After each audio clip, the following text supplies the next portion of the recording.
and thank you for joining us for Be a Better Leader. I'm Jennifer Colosimo. I'm the president of the Enterprise Division at FranklinCovey. And as we emerge slowly and surely from the pandemic, the workplace is changing. Both the place, are we co-located? Are we returning? Are we hybrid? Are we remote? As well as the space. Are we building an inclusive space, a sense of belonging where people are linking their contributions to what's important to the organization? I'm joined today by Stephen M.R. Covey, the co-founder of Covey Link, as well as FranklinCovey's global Speed of Trust practice and the best-selling author of Speed of Trust. Welcome, Stephen. Hey, it's great to be with you, Jen. Excited for today. I'm excited to talk with you about this. You know, as we talk about these different work arrangements, trust is the most studied, most referenced in the books I'm reading and looking at, and you are the expert in trust. How does trust help us as we go, whether remote, hybrid, or return to work? It's because in this new environment where the place and space is changing, the foundation of what really enables the kind of collaboration that's needed, the innovation, the creativity, the autonomy is trust. It's hard to really operate in these different situations, whether it be a hybrid one or a work from home, work from anywhere, if you don't trust your people and if the people don't feel trusted. And so you might have all these strategies of you're going to have, some people working from home, some people working from the office, and some hybrid of the combination. But still, if there's distrust or if the leadership doesn't trust the people and the people don't trust the leadership, these arrangements just don't work in the same way. And so while there's a lot of other factors we have to put in place, the foundation, what really operationalizes all of this is trust. In a very real sense, trust is the currency of the new work environment that we're operating in. It makes everything work and go around. And as a leader, I lead a team, you lead a team, the folks listening to us or viewing us lead teams or impact leaders that lead teams. You talk about trust behaviors. What are some of the key trust behaviors that help me create a sense of autonomy and trust that will get the results as a leader? Yes, well, in the Speed of Trust, as you know, I talk about 13 high trust behaviors. The one I want to really emphasize here is the 13th behavior, extend trust. Now more than ever before as leaders, what's important is not only that we be trustworthy, but that we be trusting. We need to be trusting as leaders. And that gives people autonomy. You can't give people autonomy if you don't trust them. Mm-hmm. When you do trust them, you're saying, I'm giving you this autonomy. Today, people don't want to be managed. They want to be led. People don't want to merely be motivated. They want to be inspired. And they want freedom. They want autonomy to be able to work on this and to feel trusted and to deliver results and outcomes where they have some freedom of how they're going to do that, some autonomy, and where they feel trusted. I've seen some situations where people are now working from home or doing even a hybrid work location where the people they still don't feel trusted. They feel like now they're just being better micromanaged from a distance. Whereas by contrast, I've also seen some situations where this new environment has really compelled many leaders to lead out more clearly and more deliberately in saying to their people, we trust you. I trust you. And I'm extending this trust to you.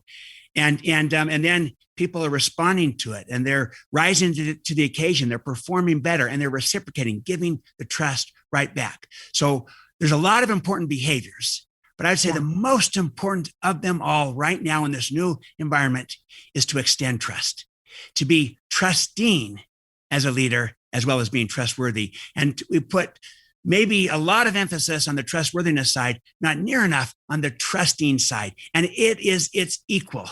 And we've got to become more trusting as leaders. And right now in this new environment is the great opportunity to lead out in extending trust to our people and having them feel that trust and being inspired by it and feeling the freedom and the autonomy that comes from being trusted. Stephen, I agree with you. And much of the work in remote work is showing that some of the monitoring systems and the things that kind of demonstrate that we don't trust are actually backfiring. But what would you say if I said, well, what if I get taken advantage of? I mean, aren't I going to get taken advantage of? Yeah, great question. I think we all have this question. And I've seen some organizations, install productivity software, so to speak, that's really, it looks and feels like surveillance to their employees, that I'm not being trusted. But I understand the concern, because we just want to make sure that in giving this trust, this autonomy to people, that they are not abusing it or taking advantage of it or just wasting energy and creativity. And so here's a couple of I'll add two more behaviors to this extending trust that's really critical. As we extend trust in this new environment, as we give people autonomy, let's do it by always kind of creating an agreement together. And so there's two other key behaviors. Clarify expectations all around the trust being given, both expectations in terms of results, the outcomes that we're after, but also the guidelines that we have to work with, the no-nos, the watch outs, all those things, so that we're extending this trust around clear expectations. And then another behavior, to practice accountability to those expectations. So we agree upon a method of accountability, a mutual method of accountability. If we do that well up front, if we extend trust to people in remote or hybrid settings or on site for that matter, and we always do it with, let's together clarify expectations and let's agree to a process of accountability, mutual accountability of how we'll move forward with this. With that in place, you can extend trust quite abundantly, because you built into the agreement a safety net, a process to make sure that people are clear about the outcomes and what they have to work with and how they'll be accountable to it. If you don't do that well up front, what happens, Jen, is that as a leader, you tend to kind of then come back to check in on how things are going. And it can look and feel like you're now intruding, you're micromanaging, you don't trust me, when you're just trying to find out what's going on. But when you build in the accountability into the process up front, then it just becomes natural. It's part of the agreement that here's how we're going to be accountable on this. And it feels like I'm being helpful, not distrusting of them.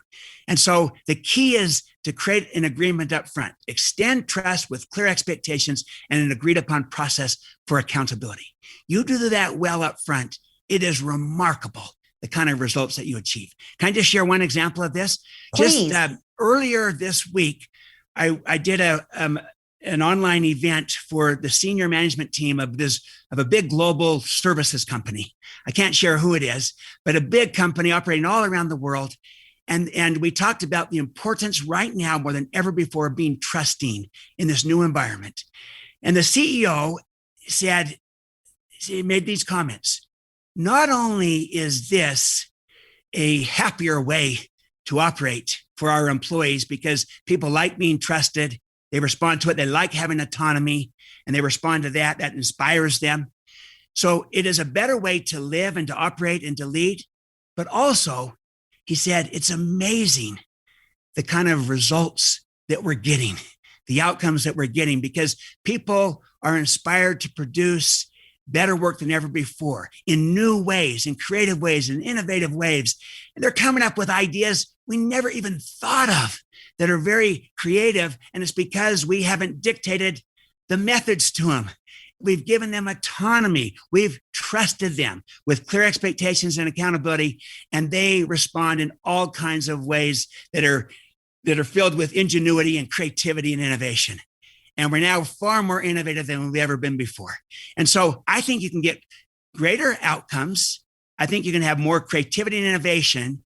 And I still think you can have a sense of, quote, control, if you will, of a sense of that we're not risking everything by building in a strong agreement right up front with clear expectations and an agreed upon process for accountability. You do that well, and you'll inspire your people. They'll perform better. You'll lead in an extraordinary way, and you'll get the outcomes that will satisfy all stakeholders. And so I think this is a better way to lead in our changing world. Thank you so much. And what I love about that is that it's affecting both your results, your creativity, your innovation, the things we need in our organizations right now. And it's also building an environment where people feel more engaged, right? It's both at the same time. For our last question, Stephen, we're talking a lot about building more inclusive spaces. And even the Smart Trust you just covered does that. Are there other behaviors or a key behavior you would point out of your 13 that build relationship trust that is most critical to building an environment where voices are heard, they're engaged, and we're actually building a place of belonging?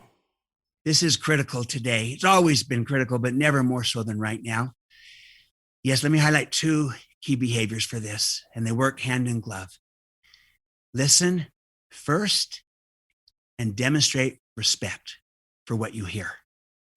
If we do this really well up front, where we go into any situation with any employee and in any context, different countries and cultures, different groups, different teams, different individuals. And our starting point is always to listen first with the intent to understand, not to reply, and then to demonstrate respect for what we hear, as opposed to judging or assessing or evaluating. And if we do that well up front, listen first, demonstrate respect for what we hear, what that does is the equivalent of giving people emotional and psychological air. Just like what oxygen is to the body, understanding is to the person, to the soul. It gives them air. I feel heard. I feel listened to, and not just listened to, but respected and valued for who I am and where I'm coming from, not judged or evaluated, but just respected as a human being.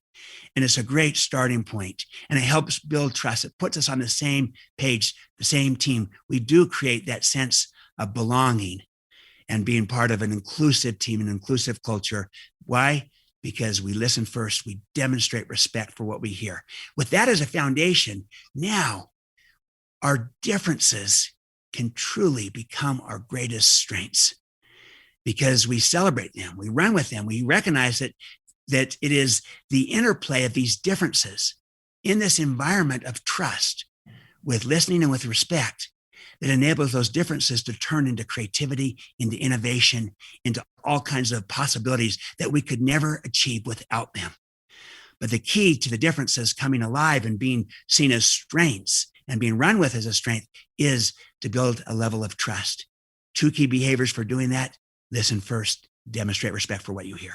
I would also come back to, let's also extend trust.